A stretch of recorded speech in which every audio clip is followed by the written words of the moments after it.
Coordinator of the National Tuberculosis and Leprosy Control Program, Adebola Lawanson, says there has been an increase in tuberculosis cases since the lockdown imposed to contain the COVID-19 pandemic. Speaking during the tuberculosis media roundtable held in Abuja, Adebola said lack of access to health facilities during the lockdown period contributed to the increase in tuberculosis cases across the country.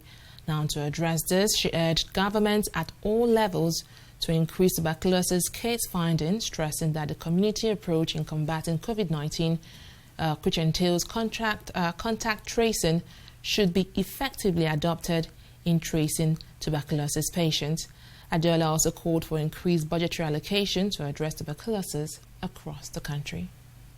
It's actually been projected that as a result of COVID, deaths due to tuberculosis could actually increase by up to 20% globally, and that it would take about $28.5 billion to correct the effect of COVID-19 on HIV, TB, and malaria control.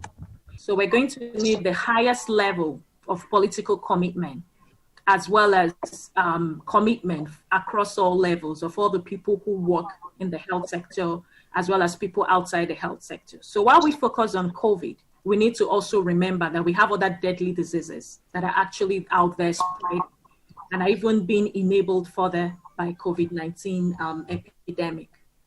So domestic resource mobilization is very key. We need to move away from dependence on donor funding for TB to actually improve our budget allocations to TB. We have agreed in every state, at least they are going to allocate almost 100 boreholes to all the states.